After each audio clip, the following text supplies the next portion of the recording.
Alden, with short update, and back to work si Alden. Kagala lang yan ng LA. Grabe yung ganyan ka-busy si Alden. And sa taping ng Stars on the Floor, yung mga kasama ni Alden sa taping. Nasa June 28 na yan, ipapalabas sa GMA. At IG story ni Alden.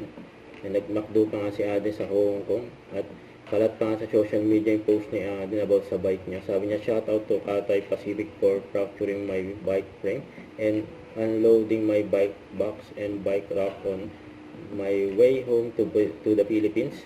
Please do something and about this, mahal pa naman yung bike ni Alden. Sabi yun. Ngayon sa airport, ngayon si Alden. Sa ito pa, nagpalit naman ng profile si Alden sa TikTok at sa Facebook, yung viral photo niya na anime edition. Cute, yung padila. Kahit sa Instagram, saka sa X, pinalitan na rin niya ng profile picture. Shout out.